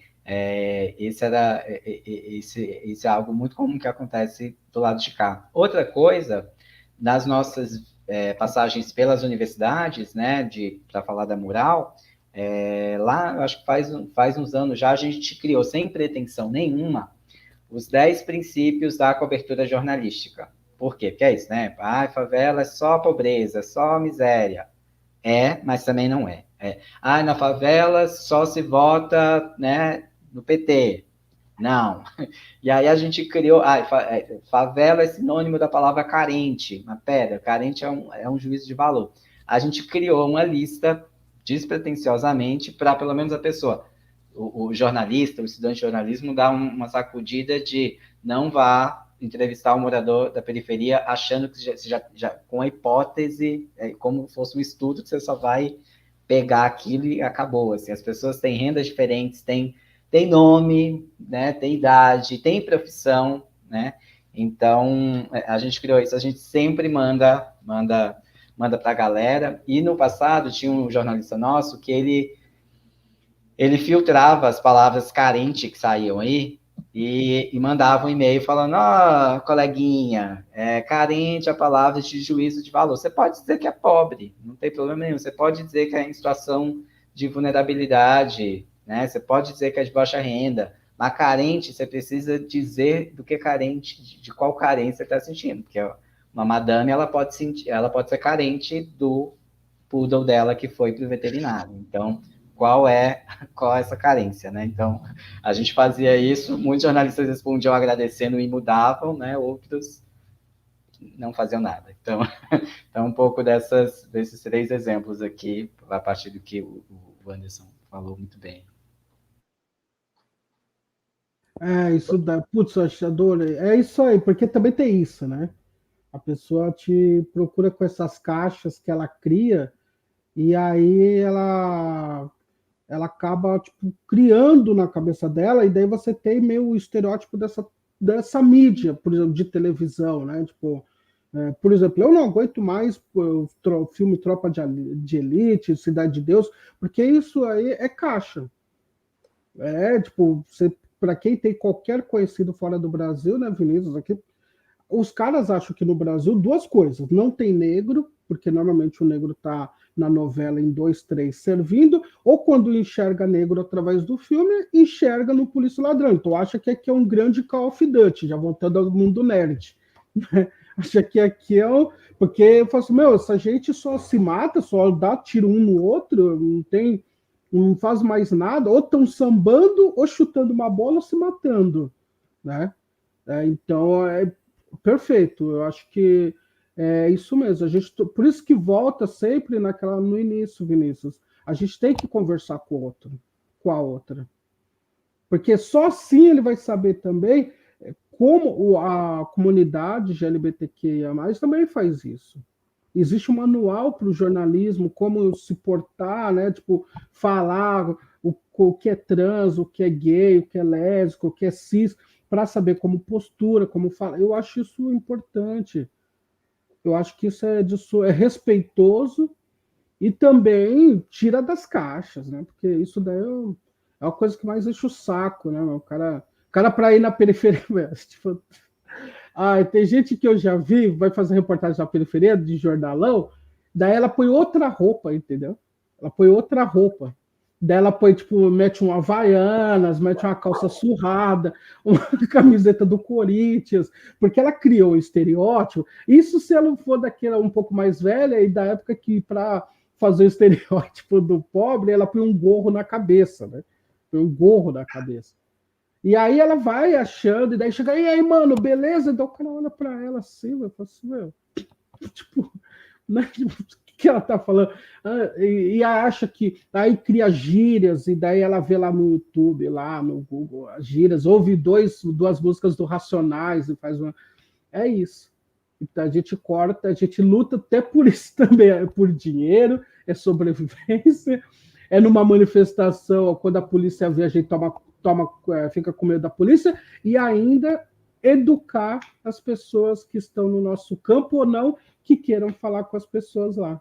É isso, é simples nossa vida. Volto de novo, por isso que a gente tem que ter terapia.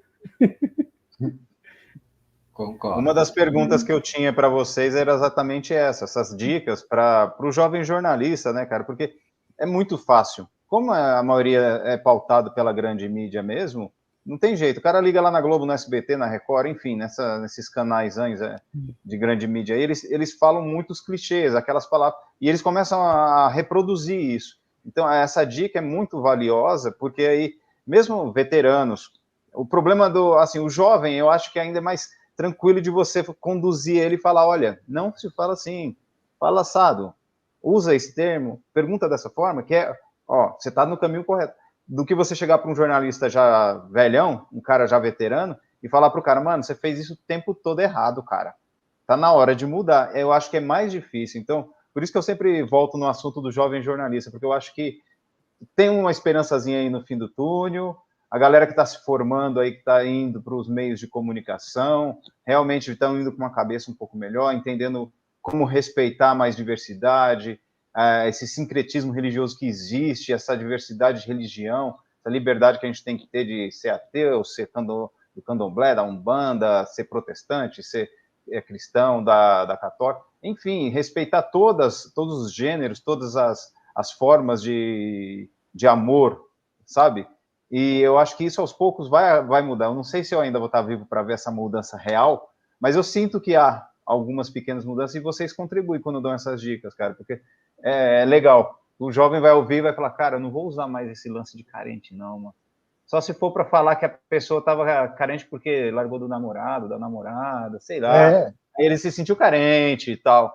Eu acho que aí vai começar, realmente, ressignifica até mesmo as próprias palavras e a forma de utilizar no contexto da escrita, do vídeo, na hora de montar uma pauta, montar um roteiro. E, bom, se o Vinícius não tiver outra pergunta agora, logo de imediato, eu queria engatar numa outra. Eu queria só falar uma coisinha, Israel, tipo, sabe uma coisa? Que tudo que você falou me tocou bastante no quesito. Eu acho que o povo, principalmente o povo de Quebrado, acho que o Wagner, eu gostaria de ouvir o que ele tem para falar também, não aguenta mais tanto ódio nesse país, véio. Entendeu? Eu acho que as pessoas do Brasil, as pessoas sensatas, tira os 30% de maluco, tá? Elas não aguentam tanto ódio.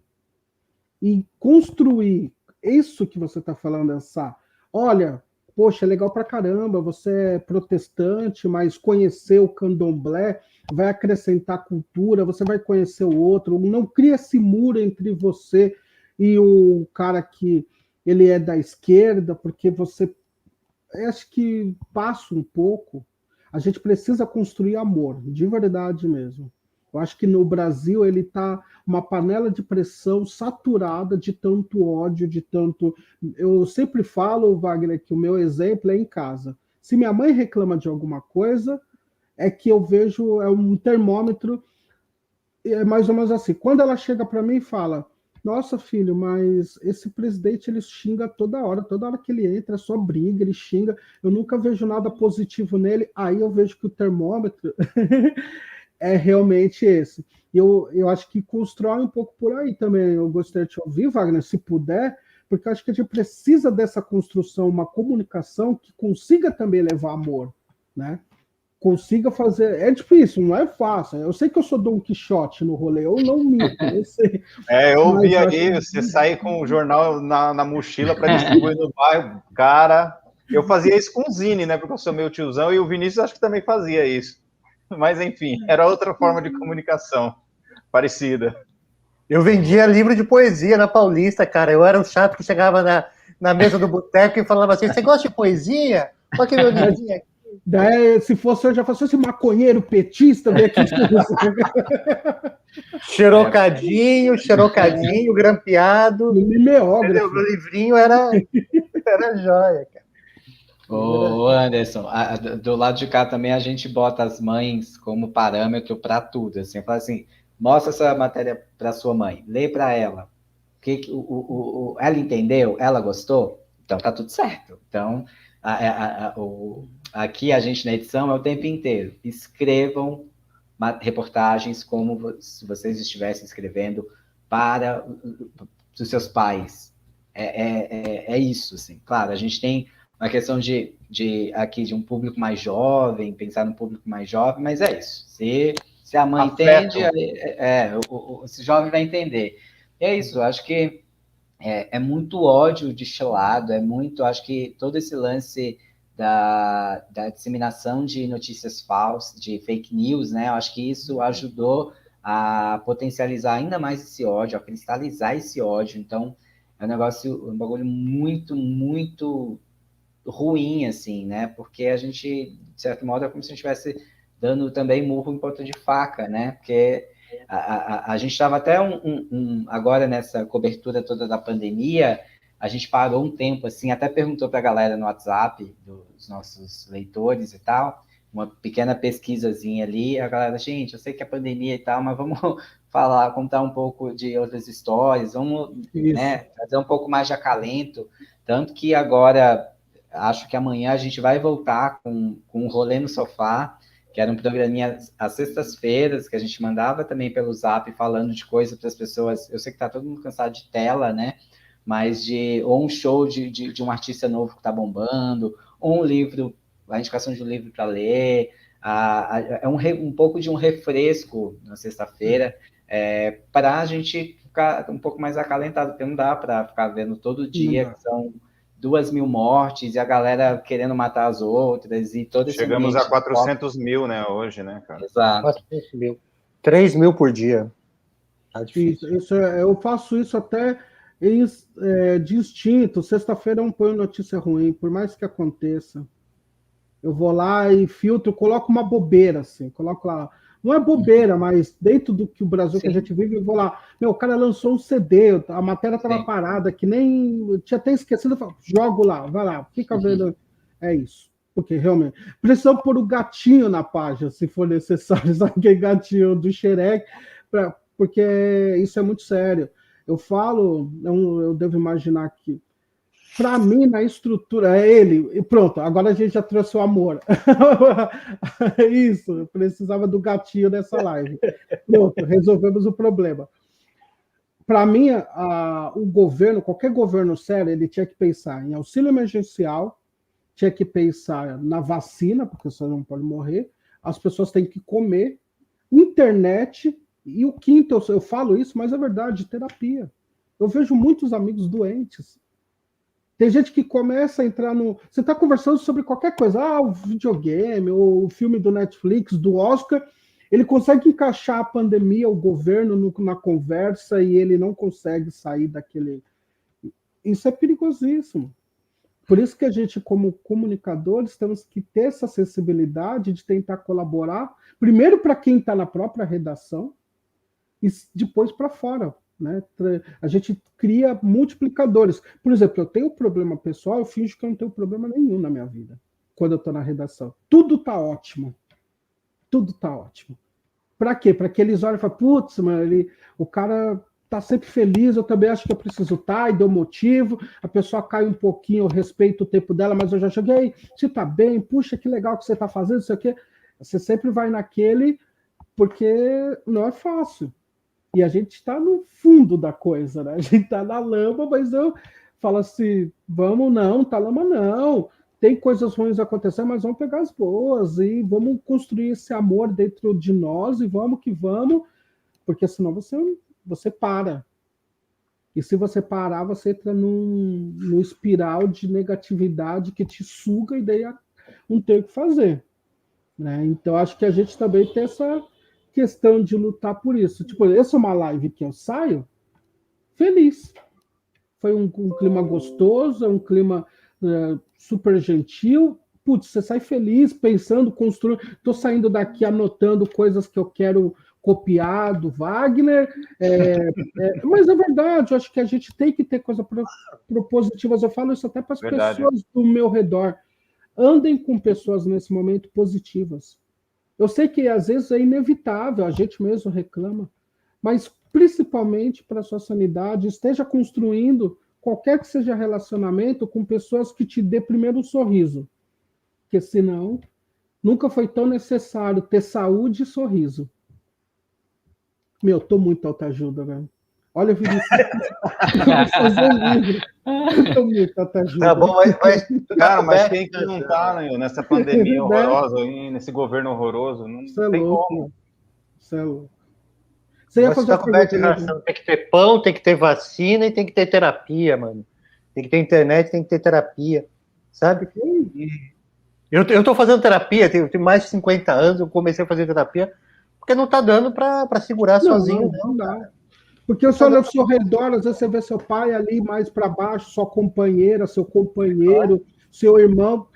Alguém tem que, né, tem que estar mais centrado dentro dessa loucura. Porque uma coisa, eu tenho várias técnicas. Desculpa, mas eu sou um jornalista, eu não vejo notícia do governo federal antes do almoço. Não vejo. Eu não vou acordar e ver esses malucos, entendeu? Não dá. Porque senão você já começa consumido pela maluquice, né? Verdade. Não dá. A gente vai... É isso. Mas e essas gatinhas aqui é outra coisa que essas gatinhas ajudam muito aqui, bicho. Tem essa aí que eu mostrei para vocês. Ali eu ainda não estou fazendo terapia, não, mas eu tenho uma terapia. Deixa eu pegar minha terapia aqui para mostrar para vocês, né? Já que a gente está falando de coisas leves. Olhando para lá, entendeu? Aí tem, ó, que coisa bonita aí, ó. Minha terapia aqui. Calma aí. Oi, Amora, fala oi pra eles, Amora. Tem que fazer, Amora. Que bonito. Tava dormindo. Minha terapia. Terapia. Por aqui, enquanto, ó, né? Coisa, ó. Isso aqui é minha terapia. Controle. A minha filha de 13 anos é isso, cara. Meu sobrinho. Tá num videogame louco. Eu, como sou velho, cara, eu tô usando a droga que eu tô usando para dormir já desde o ano passado, é Jornada nas Estrelas. Entendeu? Vendo Muito bom. tem o Netflix, né? Fico assistindo as séries velhas de Star Trek.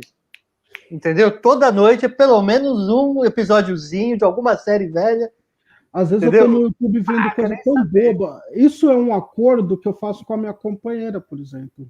A gente lutou muito para esse governo estar aí. Daí a gente fala, então, desculpa, a gente nos permite hoje pegar e ficar trocando bobeira entre nós, piadinha besta. Por quê? A gente fez de tudo, não foi culpa nossa, entendeu? A gente tava na rua sem beber. Agora que tá aí, a gente sobrevive, continua lutando, mas nos permitimos ter um grupo para falar de cinema e ficamos preocupados mais com os filmes do Oscar do que qualquer outra coisa no dia. Ponto. E acabou. Outra boa é Alienígenas do Passado, cara. Alienígenas do Passado é fundamental aqui em casa, entendeu? Eu com a patroa, a Maria Eugênia. Alienígenas do Passado, Star Trek aqui, senão não aguenta, cara. Bom, é nerd das antigas. Esse daí é nerd quando a palavra quando inventaram o termo. É nerd, não. Isso daí é raiz. Isso é raiz. Se daí jogou Atari na fundação, isso é raiz. Poxa vida. O pior que eu joguei Atari, hein, mano? Eu também. E hoje não, era lançamento, cara, era lançamento. Eu nunca tinha visto videogame, né, cara? Não, ninguém. É uma coisa assim. O que eu mais gosto do Atari é que a gente pode falar de comunicação visual, né?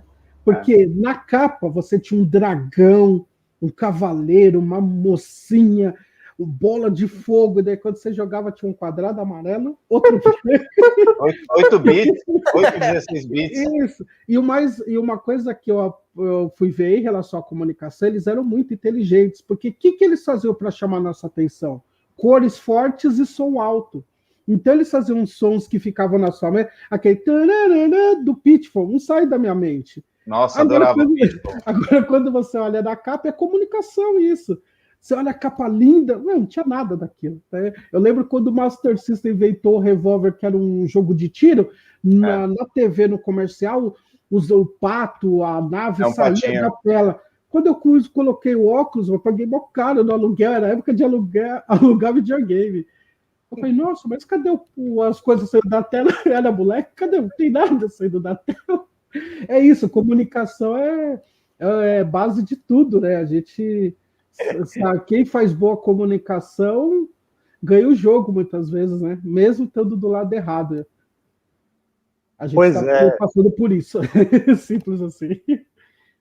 E aqui a minha filha gosta muito do FNAF, ela tem jogado muito FNAF, né? O Five Nights at Freddy's, que o cara, o que faz, ele gosta de fazer desenho 8-bit também, faz muita coisa, desenho 8-bits e tal.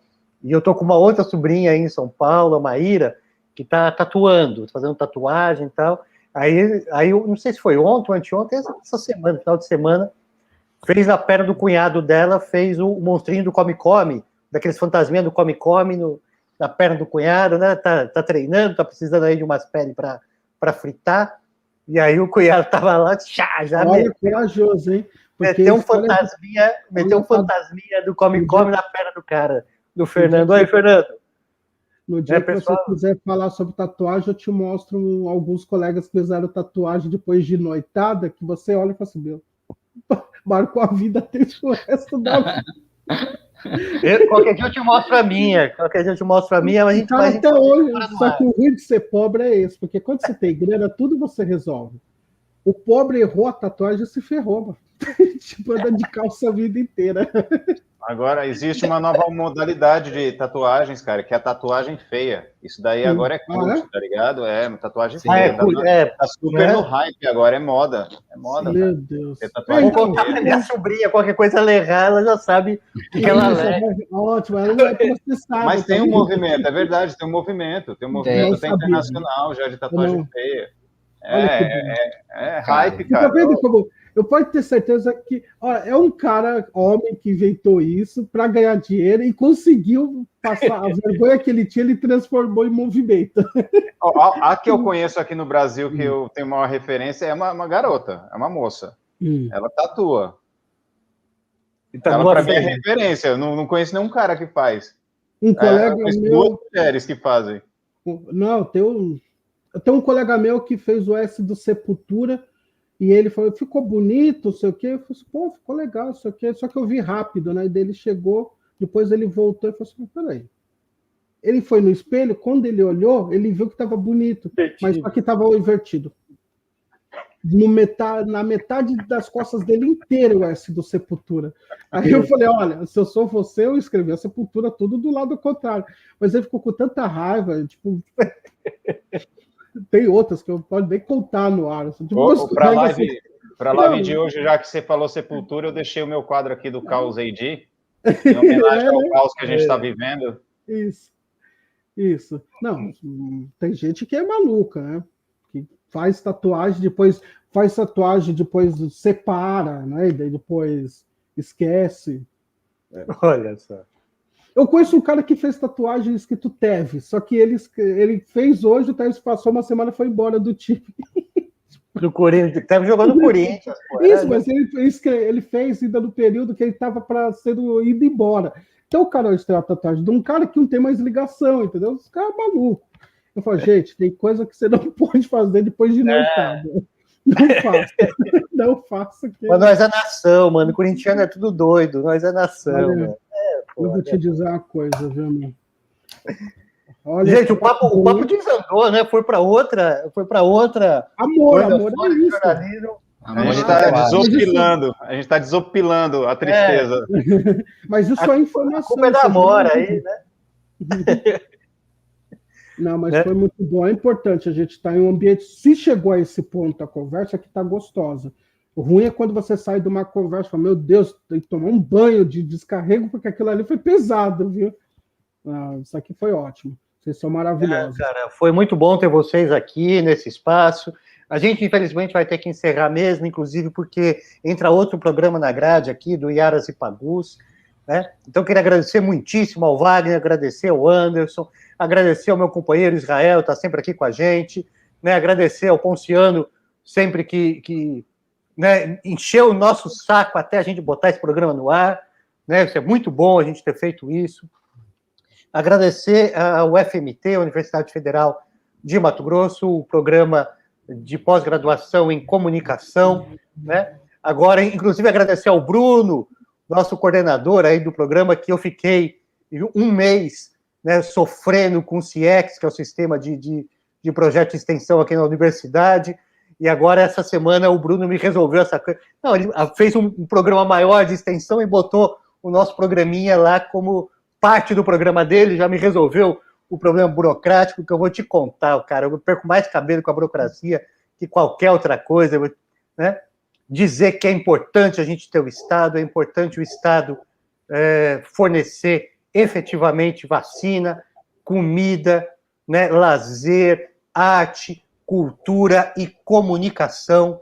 É importante a gente ter universidade pública, formar novos jornalistas, né, que venham de todos os lugares, formar publicitários que venham de todos os lugares, formar cineastas, radialistas, pessoal de TV, de produção audiovisual, que venha de todos os lugares, né? A diversidade é isso, e é importante essa bandeira também aqui do Comunicação e Poder. E vou deixar o Israel falar o que ele quiser, dar aí mais uns 5 minutinhos para o Wagner, para o Anderson, se despedirem aqui do povo, e o microfone é de vocês, para vocês falarem o que vocês quiserem, inclusive o contrário de tudo que vocês falaram até agora, se assim vocês quiserem. Então, vai lá, Israel. Eu, como sempre, vou reforçar os agradecimentos, porque é importante sempre falar o nome das pessoas que nos apoiam, que sempre estão com a gente, né? Então, eu quero agradecer o canal Iaras e Pagus, o Ponciano, agradecer você, professor Vinícius, que é esse parceiro aí já de mais de 10 anos, cara, aí trocando ideia. Você me iluminou minha cabeça para fotografia e para o jornalismo, né? Para o fotojornalismo. Isso eu nunca vou esquecer, cara, isso foi fantástico. Trago comigo, eu tenho um livro, né, sobre fotografias documentais que eu publiquei em 2018, e vou republicar ele, talvez esse ano, só com fotografias preto e branco, feito de filme numa máquina analógica, coisa... O outro lado. Ao outro lado? Ah, É fotografia PV. Então, Isso aqui é minha companheira, Maria Eugênia Sá, tirou essa foto lá na Caxemira. Sensacional essa foto. Fantástica, minha companheira, fotógrafa aí, poderosa também, poderosa. Então, deixa eu continuar aqui, senão a gente vai falar de fotografia. Fotojornalismo pode ser um próximo programa. Pode falar sobre fotojornalismo. E agradecer, claro, ao Wagner de Alencar aí. Vou até falar para vocês não esquecerem de dar o serviço aí, né, pessoal? Vou falar onde encontrar as reportagens que vocês produzem, onde está o teu livro aí, né, Wagner, que você citou ele aí. Eu vi que ele está disponível em algumas lojas aí na internet. Não sei se você está sabendo, tá, né? Eu já encontrei livro meu sendo vendido em lugar que eu nunca tipo, dei autorização, mas apareceu vendendo lá. Então, tudo bem, né? O importante é que o conhecimento chegue até as pessoas. E agradecer a você, a sua disponibilidade aí, ao que você falou, que é muito importante e agregou muito valor aí para a nossa discussão. Agradecer ao Anderson também. Pô, muito obrigado, Anderson, ter falado aí muito além do que a gente tinha combinado, assim, imaginado, não combinado, mas que a gente sempre escreve uma pré-pauta aqui, falando de alguns assuntos, tal, e foi um pouco além, a gente conversou até um pouco além das margens, né, das bordas do que a gente tinha proposto, que era um jornalismo periférico, comunitário. A gente foi um pouco além, ficou um pouco mais descontraído, e eu acho que essa contribuição é importante mesmo, para que o jovem jornalista, ou quem está querendo criar um veículo de comunicação que ali para a sua região, para notificar o que está acontecendo, tem algumas ferramentas, ou pessoas, pelo menos, que falaram sobre isso, para entender por onde começar e como começar, e para quem perguntar, né? Então, eu quero agradecer muito a vocês, aos Jornalistas Livres, ao FMT, e, claro, a nossa audiência que está aí, mandou, vocês viram, né? Várias perguntas. Audiência, muito obrigado, não larguem a nossa mão, voltem aqui, comentem mesmo, muito obrigado. E passo aí a palavra aí, na ordem aí, que eu estou vendo os vídeos aqui na minha tela, vou passar para o Wagner, acho que é o Anderson encerra, né? Só quero agradecer também aqui ao papo, e convidar todo mundo a acessar o site da Mural, agenciamural.org.br, o link está aqui, né? E logo lá na home, em cima, do lado direito, tem o ícone do Zap, né? Para quem quiser receber esse conteúdo diariamente pelo WhatsApp. E também, só salientar que a gente iniciou uma campanha de financiamento, né? No programa de apoiadores. Então, quem puder apoiar, né? A partir de R$10 também, tá aqui na nossa home com destaque. E é isso, agradecer o papo, agradecer a conhecer aqui o Anderson, que eu não conhecia, então foi um prazerzão, o Israel, Vinícius também, por essa troca, e estamos aí. Um abraço para todo mundo. Esse papo aqui foi um dos melhores papos que eu tive nos últimos tempos, porque é o que eu falo. O momento é difícil, né? E a gente às vezes toca temas espinhosos, mas é gostoso quando você sai com aprendizado e com uma relação energética positiva. Foram as duas coisas que eu saio daqui. Eu só tenho que agradecer, quem quiser acompanha assim que vale a pena. Eu sempre falo que eu não estou aqui para ganhar clique de internet, eu estou aqui para a gente fazer um trabalho que reverbere e ajude vidas vivas, né? Então, dar voz a invisíveis é coisa muito séria, né? Coisa muito... A gente lida com uma população que já tem, assim, necessidades, entendeu? Ela está à margem, são pessoas que precisam, muitas vezes, ser sorvistas, elas já fazem coisas maravilhosas, e é o que a gente faz aqui. Quero agradecer, Vinícius Israel, pela gentileza do convite. Quando quiser e tiver esse papo nerd, pode chamar mesmo. Vamos falar de Star Trek aqui, Pac-Man. E, Wagner, foi um prazer. Espero que a gente possa continuar falando. Para além daqui, que eu acho que as construções não podem ser estradas, tem que ser pontes, né? Que a gente construa pontes. Porque na estrada pode vir obstáculo, e aí você faz o quê? Agora, com ponte, a gente atravessa os desafios e leva junto para além daquele problema, a gente leva a pessoa junto para que a gente possa atravessar junto, porque realmente não dá mais para pensar em individualidade, né? A gente tem que ser... Um dos grandes problemas para mim do capitalismo, e a pandemia expôs isso, é a questão do egoísmo e individualidade. A gente está vendo como isso destruiu o planeta e continua destruindo. Né? Aquele papo de saia de casa rápido, seja rico, volte com dinheiro. Olha como sofrem os meus amigos, as pessoas que estão aí, que moram sozinhas, não têm uma boa renda, ou tem renda, mas não tem o carinho da mãe perto, ou perdeu um pai, ou perdeu um primo. Então, acho que eu defendo muito cada vez mais essa ideia, a gente tem que ter amor. Eu saio daqui com amor, isso que é o mais importante. Muito obrigado e conta comigo sempre, Gris. Obrigado. É isso aí, carinhas, né? Foi muito, muito bom, foi excelente realmente esse papo. Só pegando aí o gancho do Anderson, a proposta do Comunicação e Poder é realmente fazer uma ponte, né? Não só a ponte com que a gente conversa, a ponte com quem está assistindo em casa, mas fazer essa ponte entre a universidade, entre a academia, né? E entre o mercado, a prática da comunicação, tá certo? E reforçando também, eu era um desses caras que estava um pouco poliana, né, como a gente dizia antigamente, né, no começo dessa pandemia, achando que as pessoas iam abrir os olhos para ver a importância da solidariedade e tudo, né, e com pensamento que, assim, não existem respostas individuais para problemas coletivos, e não existe nenhum problema mais coletivo do que uma pandemia, né? Então, eu ainda tenho esperança que as pessoas vão voltar a entender isso, né? Vão voltar a ser solidárias, a gente distribuir amor, distribuir apoio, né? Uns apoiando os outros, para a gente poder sair dessa draga que a gente acabou entrando, tá certo? Então, muito obrigado a todos vocês.